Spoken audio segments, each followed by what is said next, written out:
इसका नाम सुंदर कांड क्यों है, पहले हम इस पर चर्चा कर लें, फिर आगे बात करेंगे। सुंदर कांड की कथा हमको सफलता के सूत्र बतलाती है। आदरणीय नागन जी और उनके साथ आए हुए हमारे अतिथियों का बहुत स्वागत है। सुंदर कांड की कथा हमको सफलता के सूत्र बतलाती है। सुंदर कांड के पहले एक कांड है, नाम है किष्किंधा कांड, और सुंदर कांड के बाद एक कांड है, नाम है लंका कांड। अब जरा विचार करो कि इसका नाम सुंदर कांड क्यों है, सुंदर कांड क्यों रखा। किष्किंधा कांड में केवल विचार किया जाता है, काम नहीं किया जाता। राम जी ने सुग्रीव जी से पूछा, सीता जी को देखा? बोले हाँ देखा। लक्ष्मण जी ने कहा आपने देखा तो क्या किया? जटायु जी ने तो देखा नहीं था, सुना था कि गिरिराज सुनी आरत वाणी और रघुकुल तिलक नारी पहचानी। गिरिराज जी ने सिर्फ आवाज सुनी थी और जाकर भिड़ गए थे। ए सुग्रीव जी आपने क्या किया? तो सुग्रीव जी कहते हैं कि मंत्र न सहित यहाँ एक बारा बैठी रहूं मैं करई विचारा। बोले मैं विचार कर रहा था। लक्ष्मण जी ने कहा भैया ये कुछ नहीं कर पाएंगे, ये सिर्फ विचार ही करेंगे। ऐसे बहुत से लोग होते हैं, बहुत से युवा होते हैं जो जीवन में सिर्फ विचार करते रहते हैं, काम नहीं करते। अच्छा, इसके बाद जो कांड है नाम है लंका कांड। लंका कांड की विशेषता क्या है?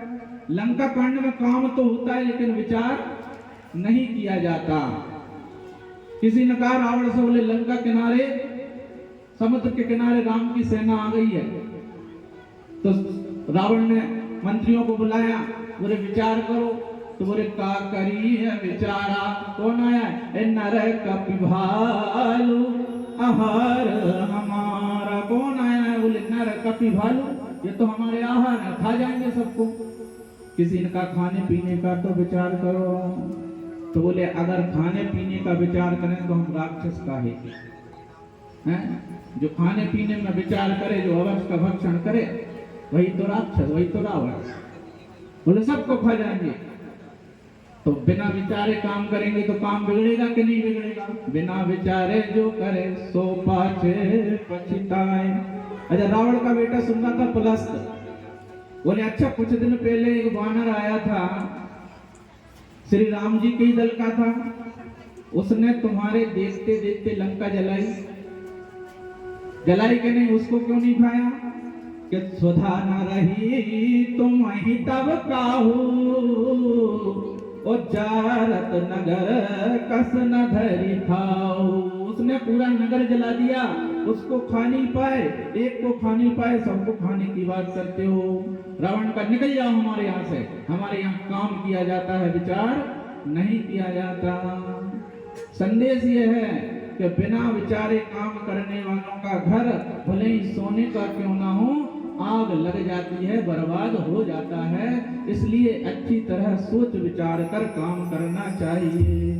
तो फिर क्या किया जाए? बोले जब सोच विचार कर काम करेंगे तो काम सही होगा। तो कह रहे हैं कि जो बिना विचारे काम करते हैं, लंका कांड में एक कदम पीछे जाओ, सोचो विचारो फिर काम करो। और जो सिर्फ विचारते रहते हैं, काम नहीं करते, किष्किंधा कांड में वो एक कदम आगे जाओ। तो जब सोच विचार के अच्छी तरीके से काम करेंगे तो समाधान मिलेगा कि नहीं मिलेगा? और जीवन की समस्याओं का समाधान जहां से प्रारंभ हो वही तो जीवन का सुंदर कांड है। इसलिए इस कांड का नाम सुंदर कांड रखा हुआ है। सुंदर कांड से जीवन की समस्याओं का समाधान कैसे होगा? युवाओं को इसमें बहुत बड़ी सीख मिलती है भाई साहब। क्या सीख मिलती है? हनुमान जी ने समुद्र पार करने के दौरान सीता मैया का पता लगाकर वापस आने के दौरान बार-बार संघर्ष का सामना किया है। ऐसे ही नहीं चले गए। तो रुकावट तो जीवन में आती है, भगवान के जीवन में आई, पर उन रुकावटों से हनुमान जी ने हमें क्या धैर्य रखने के लिए कहा है, सुंदर कांड में क्या सूत्र दिए हैं, उन सूत्रों को यदि हम जीवन में उतार लेंगे तब हम भी इस संसार सागर को पार कर पाएंगे। और इस संसार सागर को पार करने के लिए कोई साधन है तो वह है सुंदरकांड। इसलिए जीवन की समस्याओं का समाधान जहां से प्रारंभ होता है उसे हम सुंदरकांड कहते हैं। हनुमान